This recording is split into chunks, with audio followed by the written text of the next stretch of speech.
गाँ को नहीं सबुदिनिया रास्ता जरूरीकालीन सेवा कथा पचारे किए निज घर बाहरी पारुना लोके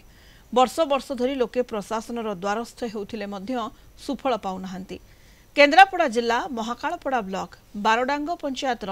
बाहर सुबाला गाँव देखिबा एही रिपोर्ट।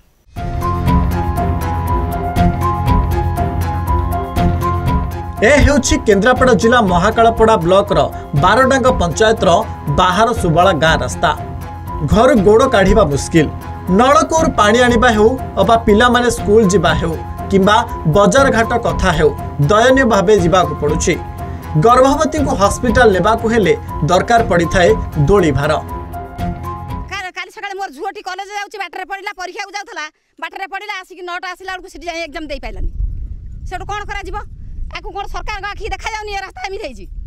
हाँ एत आड़े आम शुणुचु जे सरकार यहीटा दे दौर ठाकुर को एति दान दे दौर से रास्ता कर दौर ये रास्ता कर दौर ये जो रास्ता आम जो माई पे कई जन आम ये जो ठिया जो अवस्था यहीटा कौन सरकार को देखा जाऊनी माने एठी खाली भोट टाइम रे पळे आछंदी ना एथर भोट दे एथर माने कार्तिक मास को खरा हेले रास्ता हो जिवो ए कार्तिक मास जाई मार्गशीर पौष सबु मास जिवो किंतु ए रास्ता हेई परियोनी केउ जणाइलोनी समस्त जणाइछि सरपंच जणाइछि एमएलए को जणाइछि समस्त खाली आसीबे एई मास धर भोट अछि आगे एथर भोट दे दियंतो एथर तम कथा बुझा जिवो माने ए जति हम एठी 30 घर रहउचंदी लोक देखिबे एठी 30 घर रहउचंदी एथर तम कथा बुझा जिवो सरी गला माने भोट सरी गला पर सब सरी गला।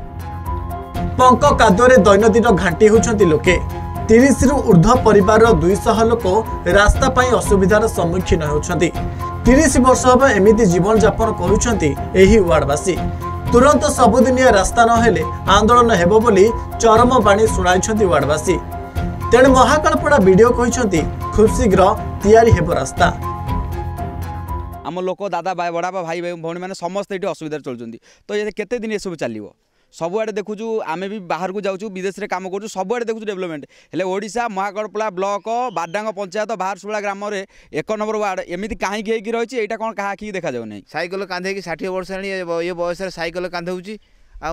3टा बर्तमान डेलीवरी पेसेंट से किमी बर्तमान से प्रसव हे आम भी चिंता करूँ पिला पाठ पढ़ी पारे मूर्ख हो गए सब आम झाड़ा झपट जापरूँ आज्ञा बहुत कष्ट अच्छु सरकार को एति दुख जनाऊँ कि आम वंचित होगा भितर आमको आरी भितर रास्ताटा किंतु पकड़ा व्यवस्था करूँ ना आज्ञा मरीजु आम 32 घर बर्तमान बहुत कष्ट भोगुँ। प्रकृत दरकार थी निश्चित भाव में आम ताको एटलिस्ट लोक मैंने चलिकी जा भाया उपयोगी करने बर्तमान जहाँ किसी संभव हो पार आदर डस्ट पकेबा हो कि किसी मेटालिंग करार हो क्या बर्तमान वर्षा दिन बेसी कंस्ट्रक्शन काम भी आम करना तेणु मिनिमम जी दरकार लोक चलिकी जावाई एटलिस्ट गाँव रू बाहर जी दरकार से तो आम कर। केन्द्रापड़ा जिला महाकालपड़ारू हेमंत स्वाईं रिपोर्ट कलिंग टीवी।